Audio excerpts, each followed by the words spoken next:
I'm Jeff Hunt. He's Bill Thorpe. It's Thursday.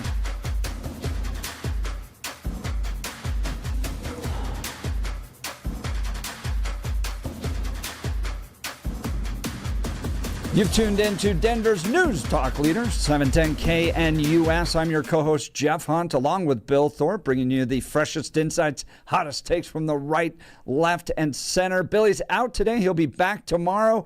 We have some great friends coming by to give us the latest, and I think the world of these guys. As you guys know, I've been very honest on this program. I lost my best friend growing up to a drug overdose. We had parted ways. I had a religious conversion, started following Jesus Christ, got out of my drug habit, and we went different directions. And 4 years later, my best friend's body was found wrapped in a carpet in the Inglewood City dump. He had died of a cocaine overdose. The people that he was with didn't know what to do. They didn't take him to the hospital. They just put him in a carpet and dropped him off. What these cartels are doing to our friends, our family members, our neighbors, our brothers and sisters is criminal. I think it is right there, as President Trump has said, right up there with war crimes. The amount of Americans dying from these drug overdoses is horrific. And the folks on the front line fighting this, risking their lives to save Americans are the good people of the DEA, the Drug Enforcement Administration. I got a chance to go through their Citizens Academy, by the way, which is fantastic. Get a chance to do that. You can see what they're up against, even get to be a part of some of the mock operations. You can see how dangerous it is.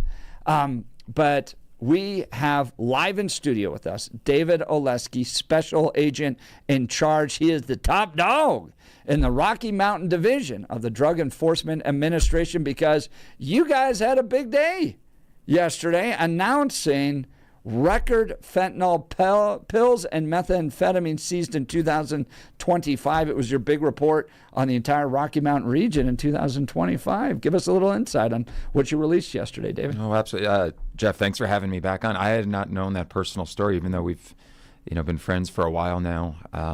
It just shapes my mindset going into this interview, where so many times folks talk about, well, drugs is a victimless crime. People choose to do these drugs, and if that's their choice, so be it. And here, your friend lost his life. You're a victim, in the sense that you lost your best friend.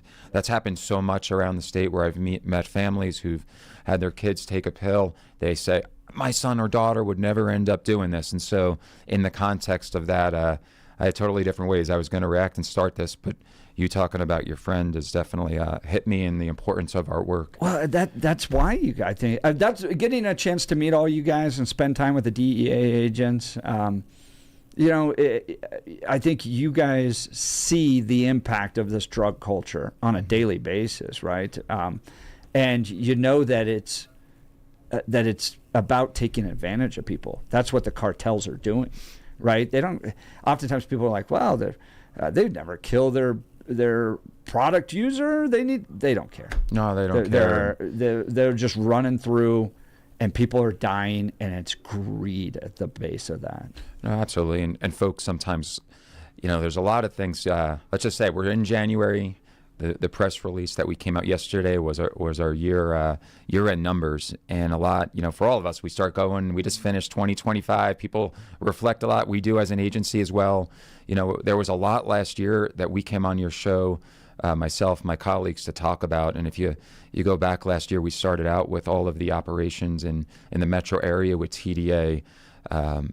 We then went through the summer.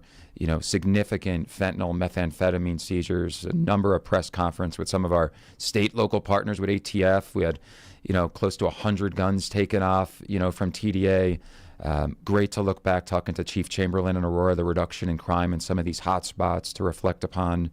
In the fall, we talked about the record 1.7 million fentanyl pills, and the storage locker was a nationwide story. the meth seizures. And so we knew, reflecting upon this, that we were having record pace year, from internal stats. But when we finalized the numbers and we looked at it just for the state of Colorado, we put it out yesterday, 6.7 million fentanyl pills taken off the street. Record year. Compared to 2024, where we were over 3 million pills, again, record number that year. I didn't really have the context of the national number and just till earlier this week, and I asked our headquarters, what's the final number that we're going with right now for as a nation? And it was 47 million pills. And so I start getting my calculator out, and I'm like, really? Okay, 6.7 of 47 million. It was, it works out like 14% of all the pills in the United States were seized here in the state of Colorado, so just over 1 out of every 10 pills. And I think that adds a context, talking internally to our team and to the other media, is that in my position, proud of the work that we're doing. Our men and women as agents, they're out there saying, yeah, I want to set records. I want to go out there and have the biggest and best case out there.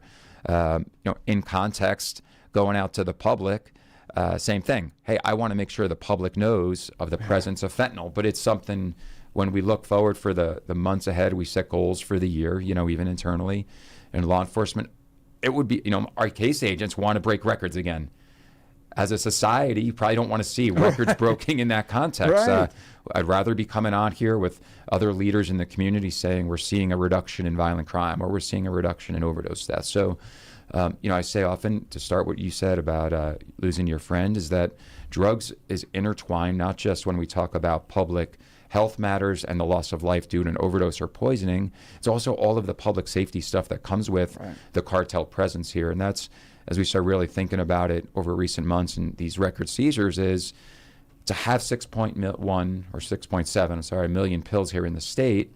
What does it mean? Obviously, the presence of the gangs, the presence of the cartels.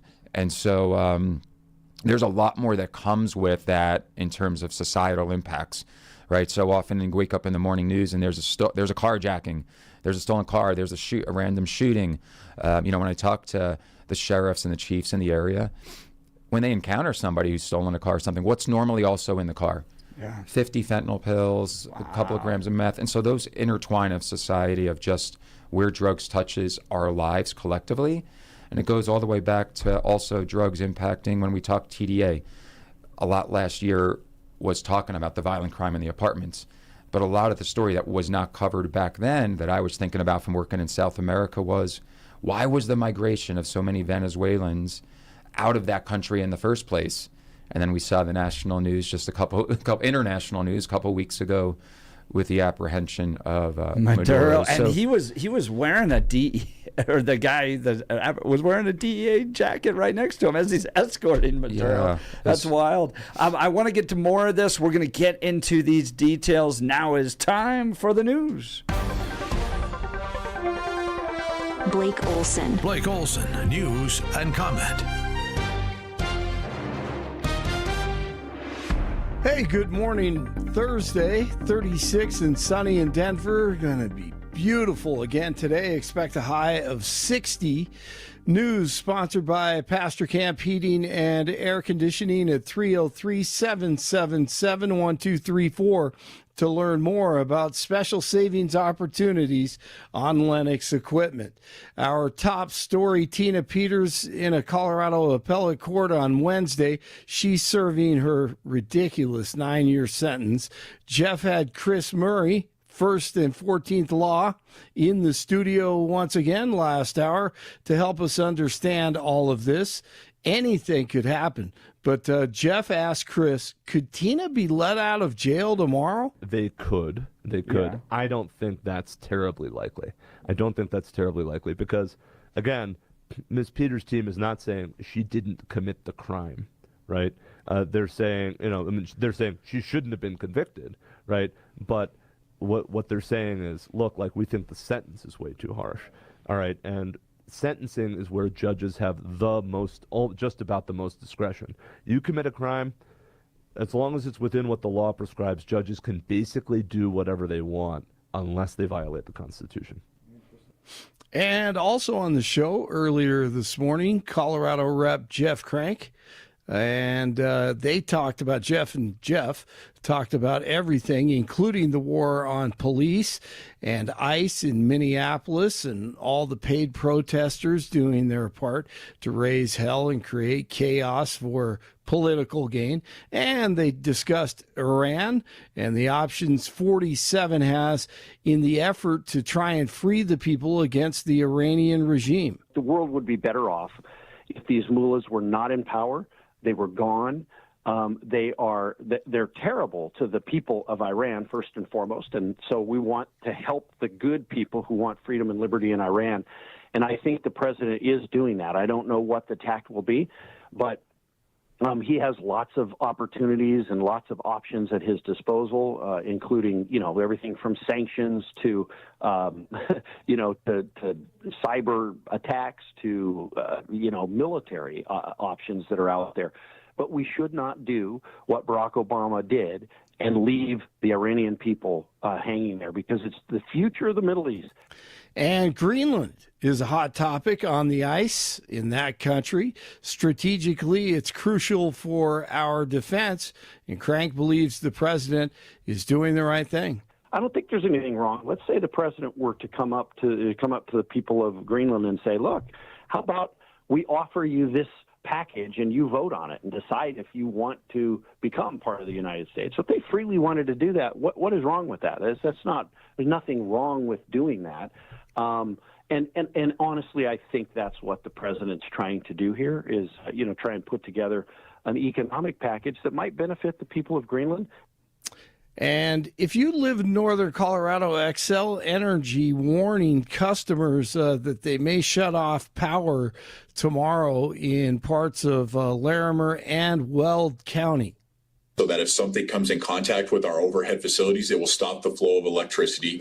It's all about the wildfire risk. Once again, the public safety power shutoff could affect around 9,000 customers in Larimer and Weld counties. The decision will be based on weather, wind, humidity, and fuel conditions.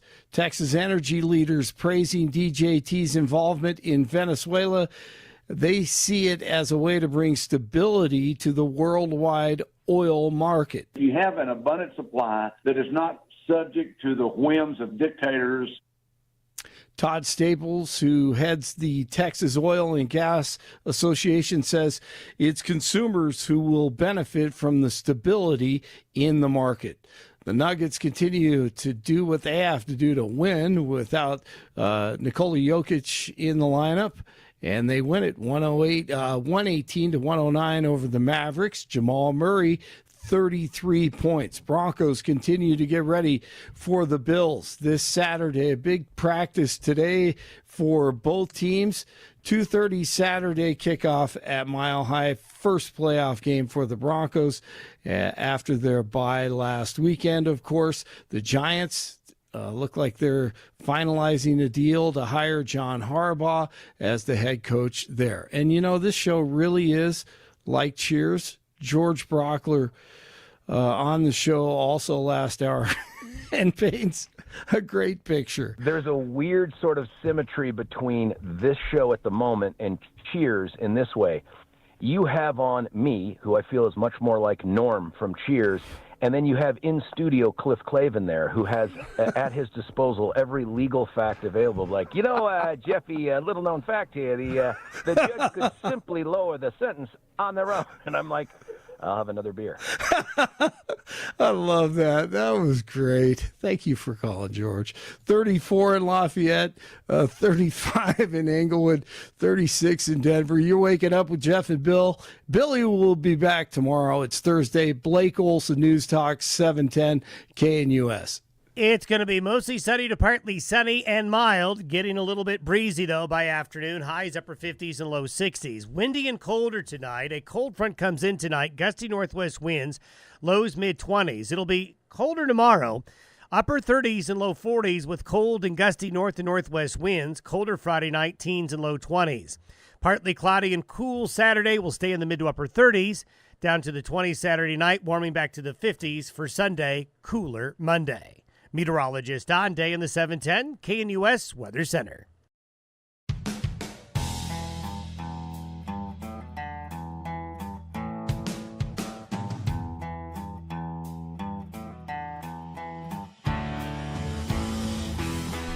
Welcome back to the Jeff and Bill Show. Billy's out today. He'll be back tomorrow. I love it when it's like superheroes are live in studio with me. I love the DEA, which is funny because if you knew me in middle school, you'd be like, we got our pot from Jeff. How is he now? How's he now wearing a DEA hat and graduate of the Citizens Academy? Well, in part, I grew up, but two, I watched the detriment of what drugs do to people. It's predatory. It seeks to addict you. You guys know I'm one of the most vocal voices in Colorado against marijuana because I've seen that, yeah, it's not everybody that smokes marijuana is going to go on and do terrible things, but pretty much everybody that's addicted to heroin or meth or whatever, you can trace it back to starting with marijuana. So I just hate when people take advantage of others. And that's what drug cartels do. And it feels like what we're seeing out of the Trump administration is just this pedal to the metal. We are taking on these cartels in the way we should. And the top dog, the special agent in charge, Rocky Mountain Division, David Oleski, live in studio with us. So glad to have you here, man. Oh, thank you, Jeff. You're too kind. You're too kind. It's awesome to have you here. And I've got to go through your Citizens Academy, see how all your great agents work. They really are devoted to this, which I appreciate. Those are the folks who are, if anyone's a superhero, it's those folks who are out there each and every day trying to keep our community safe. And I'm blessed to be on here and just get to be a voice for them and all the work that we're doing. Well, you guys are out big yesterday with numbers, kind of your full year-end report. And as you mentioned, my goodness, 1 in 10 fentanyl drugs in America was seized in Colorado? Yeah, so we finalized the numbers. I was saying right before the break, we knew we were on record pace as we went through the year. And as you're saying, the new administration, our leadership at DEA, the high expectations, and I'll say a renewed sense of purpose for the past year and how meaningful our mission is. And so a really eventful year and a lot of stories you've covered and even national media has covered. And so when we finalized the numbers and saw 6.7 million fentanyl pills, I want to make a distinction between powder and pills, and we could talk about powder in a second, but 6.7 and the national number is 47. And so for context, to talk amongst my team, we had 1 in 10 pills in the entire United States of America was seized here in the state of Colorado. And I know I get to come on here and be a voice for DEA, but that's a lot of hard work to do that with our other federal agencies. Doesn't matter if it's ATF, FBI, HSI, all the agencies, IRS, our ERO folks, and then the local partners. And many of them are your friends, the sheriffs and chiefs in this area and the Western Slopes as well that contributed to that.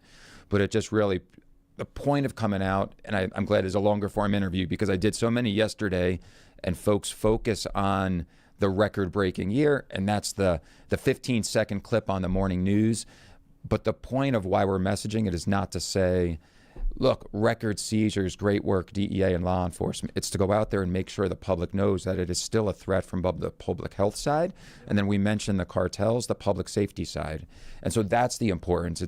It's important that as hopefully we're sitting here in the months and a year from now and we're talking about record-breaking reductions in violent crime or the work we're doing as a record-breaking reduction in overdose deaths. And so the goal of the messaging is hoping to, rally support from the community, to get educators, to get folks out there to say, you know what, maybe I'm going to start that education program in my school and start having this because there's so many stories that we hear that from educators, to be honest. There was one yesterday, real time, where one of my supervisors came up to me and shared with me that at a school in the area, I'm not going to put it out there was somebody handing out free drugs in front of the school, and leadership of the school reached out to DEA and said, hey, can you help address this?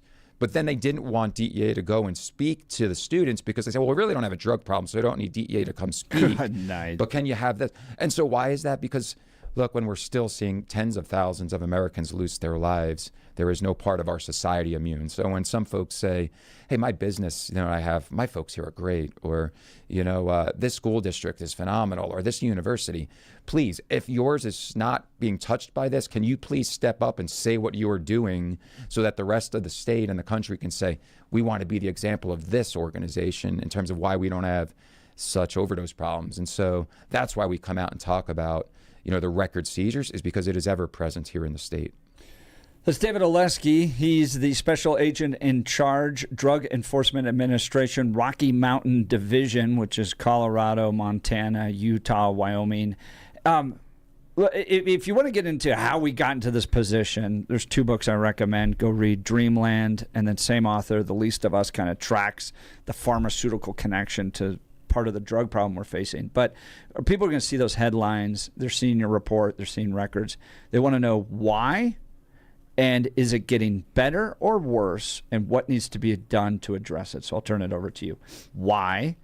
And then what's being done to address it. Yeah, those are 2 great books that you read, and a lot of my friends from the law enforcement side are referenced in the book, and the evolution of, America's sadly addiction to opiates, right? Dating back to the overprescription of pharmaceutical drugs, Oxycontin, oxycodone, the evolution to where the cartels insert themselves into that marketplace as we crack down on the pharmaceutical industry and the bad doctors.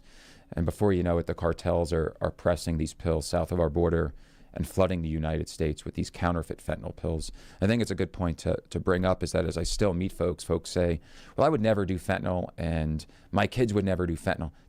I got you, but you just need to be able to recognize what it is. And I realize sometimes when we're on radio, people can't see it, but it is the blue M30 pills. They look just like something you would get from a doctor. Now, 20 years ago, if somebody was buying that honestly on the street, it might be a diverted Oxycontin or oxycodone pill. Nowadays, I can tell you 99% chance it is going to be a pill that is laced totally with fentanyl from the cartels. And so that evolution over the course of the last 20, 25 years to where we are now, the Mexican cartels produce this synthetic opioids, fentanyl, south of our border, and have flooded our markets. And so when you look here in Colorado, I can go back to 5 years ago when I showed up here in Colorado, right? It was the COVID era. Flashing back to my first media interview here at 710 was with Mr. Brockler back then, and we were talking about seizures, and the amounts of 100 pills at a time was a lot. The amount you might have in a little aspirin bottle, and here we are now talking about 6.7 million. And so a combination of factors, in terms of Colorado, you do have, we talk about over and over, the I-25, I-70 corridor. Why is that meaningful? Is because you have cartel presence on the West Coast in California. So we get basically hit by 2 sources of supplier routes in terms of arteries coming into the city, is California coming into I-70. And you can see that in some of the numbers when you look at Utah. They have 2 million pills seized that I also supervise, right? So a high number. But then from the I-25 coming up from Albuquerque, El Paso, come into that corridor, Pueblo, Colorado Springs, significant seizures, Denver, Aurora. But what's interesting is the I-25 keeps going north as well, right? Up into Wyoming, where I also supervise. But what's interesting when you look at what's going on there, we only seize, it's still impactful for a lesser population, but we only seize 5,000 pills in the entire state of Wyoming, just north of us. But hours less, if not an hour or so, we're making 100,000 pills in a single day. So it does show kind of where the cartels have set up and where they're operating from in terms of a base of operations is this metro area. And it's not just for, when you look at those numbers, is it solely destined for what I'll call a consumer base here in Colorado? Yes, absolutely there is. But we'll see drug traffickers come down from Wyoming and Montana for a night, drive down the I-25, come into Colorado. They pick up from what we'll call cell heads or distributors here, and they go right back up. So this ends up becoming a launching point for the northern states as well as those states to the east. So when we hit 6.7 million pills, certainly it's saving lives here in Colorado, but it's also stemming the flow for the drugs to, further east on the East Coast. And so that is one of the key reasons of why, from a cartel perspective, I went around asking this after I was on for that 1.7 million seizure, and we talked about that. I honestly, in my position, been on 25 years now, I was actually staggered by these types of numbers and asking why Colorado. And number one, I don't want any one of what I'm about to say to be one more of a factor than the others, but in part it's what I just said. And then two, some folks will say, listen, it's a little bit of a permissive culture here, right? You can date back, not because of, I know, I'll let you go with that, but it's not, I don't want to draw the connection between marijuana from a user point of view to fentanyl, but it is just a culture that says what we talked about earlier. Drugs is a victimless crime. If people choose to do it, so be it. Okay, that is part of it as well. When we start looking at the state level, city level, if folks are released, we apprehend someone, a case goes state, and then, they get a PR bond and they're back distributing 10 fentanyl pills, 20 fentanyl pills the next day. The third part I would say that we factored in is I went around the office asking, guys, why this? From an intelligence point of view, why are we seeing these numbers here in the region? And one of my, I was about to say younger than me. He's got a lot of experience and a Spanish speaker as well. And he was very confident, sir. And he's like, I can tell you why. I was like, okay, this is the answer. He was so confident. And he said, porque Colorado es un santuario. Now, when I say that, is a sanctuary, Denver is un sanctuario. Now, I'm not getting into what I'll say is politics or the laws or my perspective. Why I say that and even sharing with the public is because it doesn't matter what I say or any local leaders say or what folks say in a boardroom or an office space. If you're talking right to the cartel members, the traffickers, it is what they perceive that they can do. And so when they say that, that matters. And so in this last year, when we go out with our federal partners and we apprehend someone, they know right now that, yes, they will be held accountable by the U.S. Attorney's Office. And if we so decide that we're going to use those other tools in the toolbox of deporting them, they'll start crying. They'll break down crying right away because it is a different world that us at DEA have an added tool. And so for us in my position, when we get into utilizing those other abilities, we are focused on violent criminals trafficking drugs. And one of the other recent things we just had is my guys, we have about 8 folks dedicated to work with our great partners at HSI and ICE ERO. And what are we focused on? We are focused on violent criminals who are out there who might be criminal illegal aliens. And one of them the other day, they hit me up and said, sir, we just ended up getting someone from, illegal status who was involved in a stolen car ring, armed. And so these are the types of people that our agents are out there encountering each and every day to make our community safer. And all of this, as I said earlier, is intertwined, right? A couple years ago, we had a really great case that was with, the Denver Police Department, the Denver District Attorney's Office. And what was it about? It was something impacting everyday Coloradans. It was the stolen car case where, I think it was more than a dozen people were arrested. Hundreds of cars were stolen. But what were those individuals doing? They were stealing cars in the area and trading it for cocaine and meth and the other drugs with the cartels. And so that's really in the last year or so, the type of work that our agents are doing out there is to try to, stem that cartel presence, obviously talk about the public health threats from fentanyl itself. And that, I want to get into that, too. Coming up next, I'm going to ask David Olasky, Special Agent in Charge, Drug Enforcement Administration, Rocky Mountain Division, about how he's seen changes impact. The border's been shut down, Trump administration going after fentanyl, chemicals coming from China, being manufactured in Mexico. How's that all working? And then you got the drug boats being blown up. It's clearly a different administration, a new sheriff in town that's driving these changes. Is he seeing that impact our communities? We'll get to that next. You're listening to The Jeff and Bill Show, Denver's News Talk Leader, 710 KNUS.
Welcome back to the Jeff and Bill Show. Billy out today. He'll be back tomorrow. So I'm having all sorts of friends come by. David Oleski, DEA, Rocky Mountain Division. He's the special agent in charge. And they had a big release yesterday on their total numbers. We've talked about that. If you missed any of that, go to the podcast. But I do want to ask you about changes that are happening, because it feels like, and maybe you said it on my show, you guys are pedal to the metal in ways that I don't know if this country's ever seen. Empowered, funded. You got a president who's really tackling a lot of these cartels, determining that they're terrorist organizations, narco-terrorists. I mean, going through anything he possibly can to try to confront them. How is that changing? I mean, so it feels like the border's shut. The Trump administration's blowing up the boats in the Caribbean. Is that making an impact? And then we get the headlines that there's record fentanyl seizures. So he's trying to negotiate with China, Mexico. You've labeled, or the Trump administration's labeled the cartels narco-terrorists. Is it making an impact? Are we going to see changes here? A lot of good points and observations. If you go back, we're almost at a year now from when the Trump administration started. And what I go back to was day one of the administration. He issued an executive order, and he called upon the whole of government to look at a revision to our anti-narcotic strategy as a whole of government approach, and in light of our national security. And so there has been an entire shift in terms of a focus on the Western Hemisphere. We hear that, what you just said, we're talking about the border in Mexico all the way down to South America. And so what he called for in that executive order was not slowing the flow of drugs, not disrupting fentanyl supply. It was total elimination of the cartels. And so as a DEA agent for 25 years, to see the President of the United States really putting in the forefront what our core mission is at DEA and what we do, certainly is reinvigorating for all of our personnel. Is it changing things? I think so, absolutely. It's having an impact, and I'll get into some of these stories where you're talking from what's been going on in Mexico and Venezuela and Colombia, but what also, not just with the president, we have our administrator, Cole, now, who came in this past summer and was confirmed, and he's a lifelong DEA agent. So to have somebody out there who also served in Colombia, who's out there on the front lines leading our agency, it resonates personally with me to see his passion and how serious it is. And while I can't talk specifically about the Maduro capture, what I'll say is I was so looking forward to that Monday after we had what we're having is this nationwide call of leadership. And I was like, what's the boss going to say? And you know what he said? He goes, this is what we do. We are DEA. Next target. And it was like right into the next. It wasn't, there's no streamers coming. These are not, yes, proud moments as an agency, but they're not moments that we're saying the job is done. And so that's the philosophy, I think, from every aspect of our internal leadership and the administration. Well, help me understand then the problems that y'all are still facing, though. So if Trump shut down the border, if he's put in tariffs to try to negotiate between China and Mexico, we've captured Maduro, the drug boats are blowing up. How is it that we still have record fentanyl seizures? Listen, the cartels are motivated by what? It's a multi-billion-dollar business, not millions of dollars, multi-billion-dollar business. This has been something that we've been dealing with for decades. And so, we're going to have to measure, as I say, we're talking about record seizures. In the months and year ahead, we'll have to be looking back and saying, how are we doing in terms of reduction in overdose deaths and poisoning? So already as a nation, and even as the state, so definitely as a nation, the numbers of overdose deaths have dramatically gone down this past year. As a state, we're waiting on the final numbers, but it does look like it's leveling off or maybe even going down. There are pockets, right? Those are numbers in the aggregate. There are spots. We have our work cut out for us in Denver, where it does look like it'll be another record year there. So there are signs, not just with the numbers going down nationally, but the other part is potency of the fentanyl. Listen, the drugs are still, lethal, 2 milligrams of lethal dose, but when we put out our recent numbers, 29% of fentanyl pills is now, 29% of all pills contain a lethal dose, Well, just about a year or 2 years ago, we were talking 70% of the pills contained a lethal dose. So still bad. It sounds like a sign that absolutely, it shows that when we are almost targeting the precursor chemicals coming out of China, when we're going after the supply chain, if potency is going down, that's a great sign that they don't have as much of the fentanyl. So those are good signs. What I'll say is, when you look at the whole of government approach, obviously our partners from FBI, ATF, IRS, HSA, all of them, we are all, especially here in the state of Colorado, a unified effort going after these organizations. And then it also overlaps with the other government agencies, State Department. You talked about it with diplomacy, tariffs. The Department of War has a role, as you know. It's great to see. The other part is our administrator always says, when he puts out his comments, it's, certainly proud to be DEA, but he always puts one team USA. And that's what this is about, is making our community safer. And so for me, I get amped up with that, of just the messaging of, hey, we're all in. We're all in. And well, let's talk, because you have particular experience in Latin America. And I'm fascinated by this. I've watched all the documentaries and Netflix specials about cartel activities down there. I find it fascinating. But they've been doing this now for 50, 60 years. Cocaine, fentanyl, heroin, all coming up. Latin America, you spent a lot of time in Colombia. Give people a little sense of what's happening down there. Yeah, so certainly there, just for background, I grew up in New Jersey. I was an accountant. I thought the furthest I would ever go when I joined DEA maybe was Maryland or New York. And I've done about 10 years of my career in Panama City, Panama, and Bogota, Colombia. And for context, when they send us to language school, I went at the time for 5 months to D.C., one-on-one course to learn Spanish.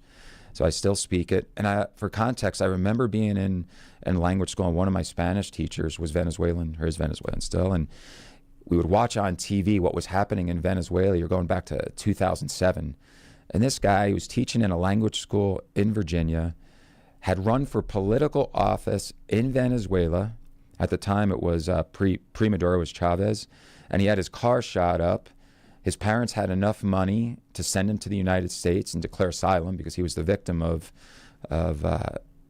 Chavez's, brutality. And here he is as a language school teacher, for me. But that was kind of when I was going into Latin America and going to Panama at the time. I was like, wow, this is the world I'm going into. And so when I was down, I was in Bogota for 4.5 years.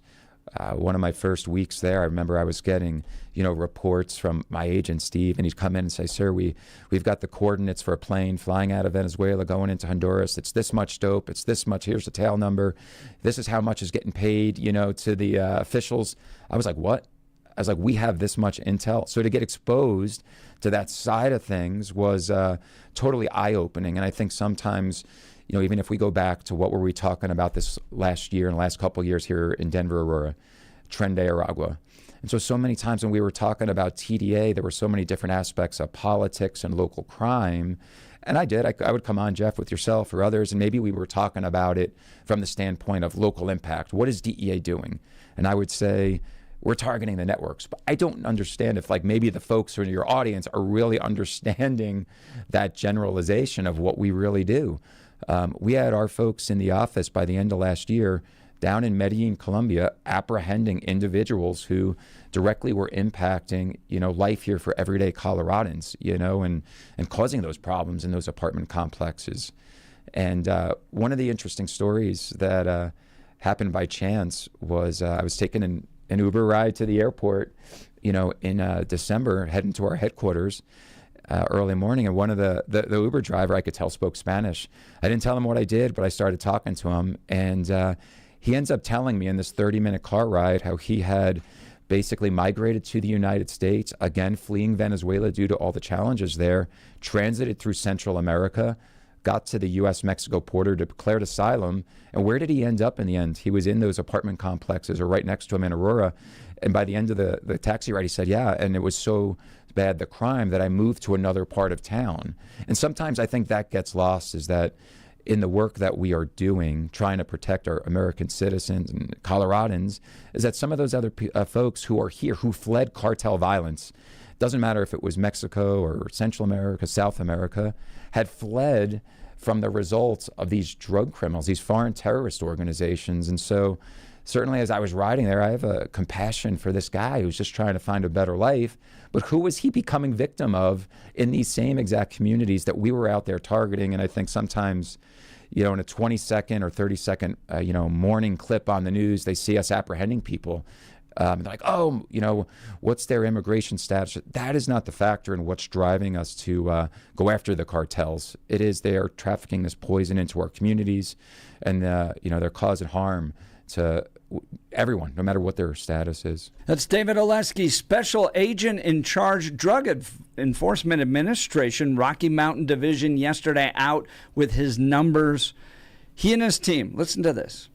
This guy right here, this is why I think they're superheroes. This guy and his team pulled 8.7 million fentanyl pills off the streets in Colorado, Utah, Wyoming, and Montana.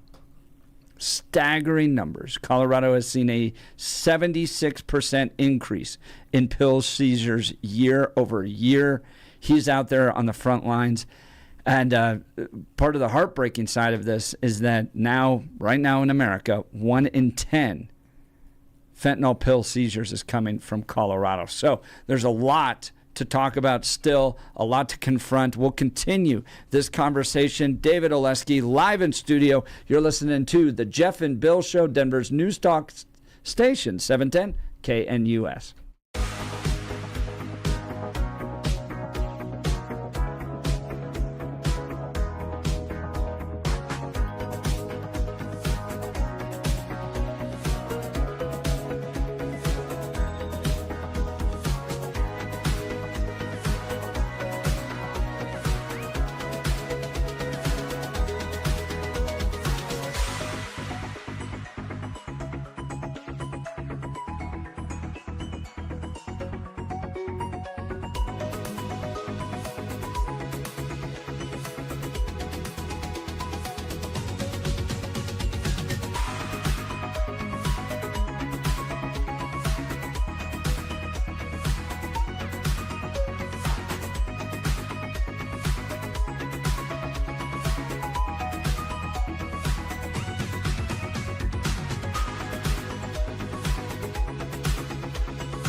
Welcome back to the Jeff and Bill Show. Billy out today. He'll be back tomorrow, but I'm having all my friends come by. And today is David Oleski, Rocky Mountain Division of the Drug Enforcement Administration. He's the special agent in charge. This is the top dog, getting all those fentanyl pills off the streets. He and his team doing a fantastic job announcing yesterday 8.7 million fentanyl pills seized by the DEA in Colorado, Utah, Wyoming, and Montana.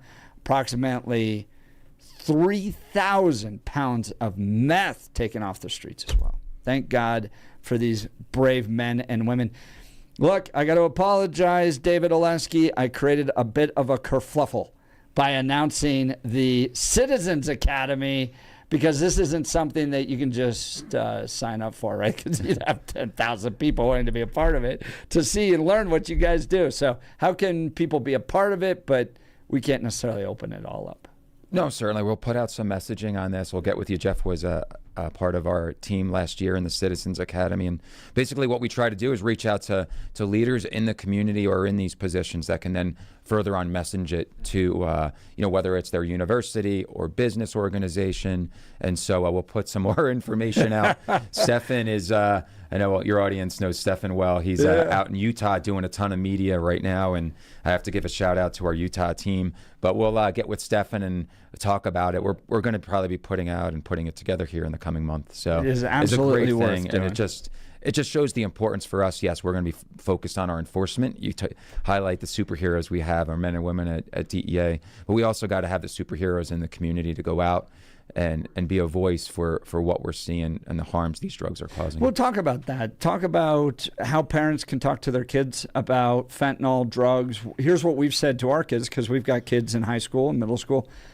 Never take a pill unless it comes from a parent or a doctor. That's it. Never happens. Because one pill can kill. 100%. You had it. Jeff got a certificate at the end of his Citizens Academy, and it's proof that he passed with that messaging. It's exactly that. I love going out to schools and high schools, and you look at first when I started doing this to go to kids who are in middle school or grammar, it's a tough messaging to do. I'm like, well, how do you message it? Look, it's making smart choices. It's as simple as you said. Don't take something from someone that you don't know what it is, right? And there is, I say over and over, no matter what age we all are, is there's not a stigma nowadays associated with a pill, right? You take your morning vitamins, you take your headache medicine. Kids see a pill, and it's what? Oh, that's supposed to make me feel better, right? That's really the context of it. It's going to make me healthier. It's going to make me better. So those are the things that parents should say, teachers should say. You don't need a DEA agent in your room to say it. We're more than willing to go, but at least have that conversation. And the other part of that, two other quick factors, it's like these drugs do not cost that much. I remember once I was in my one of the local 7-Elevens, taking a photo of the rack of the the candy bars on there. And my daughter's like, "Why are you taking photos of that, Dad?" And I'm like, "Well, because I'm going to show the price of this candy bar is like $3, and I'm going to put it in my slide to the kids." And Jeff, you remember how much a fentanyl pill? Mm-hmm. It's like $1 a pill for these. It's so cheap that, in fact, that's what I was saying in the earlier segment. The drug traffickers hand it to kids and adults for free, so that they can get them addicted to, a habit. And so that's what they're motivated by. David, what keeps you up at night? Okay, it's number one is just keeping my folks safe who do go out there and do this work. And I'm always at the end of the night wondering who I have out there and what part of our 4 states are operating when they've got their early morning search warrants or the late night operations. And I always love hearing from my folks of what they're doing and the successes. But the core is that they're safe in their work. It's so important and vital of what they do.